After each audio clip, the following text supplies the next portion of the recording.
Menyerop menerjang pesisir kawasan Mumbul, Nusa Dua, Kuta Selatan, Minggu malam. Akibatnya beberapa rumah perahu nelayan hancur. Selain itu, beberapa perahu nelayan juga hanyut di bawah arus.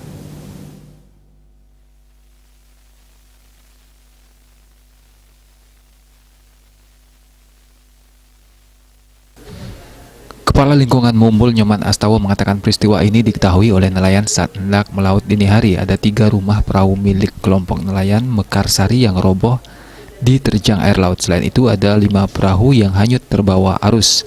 Beruntung berkat pencarian yang dilakukan para nelayan, 4 diantaranya sudah ditemukan. Tinggal lagi 1 ini sedang dicari, belum ketemu. Sedangkan untuk kawasan pura yang ada di sebelahnya tidak terjadi kerusakan, hanya saja air sempat naik hingga ke parkiran. Kejadian ini menurutnya akan segera dilaporkan ke pihak kecamatan dengan harapan bisa mendapat perhatian dari pihak terkait. Denpos melaporkan.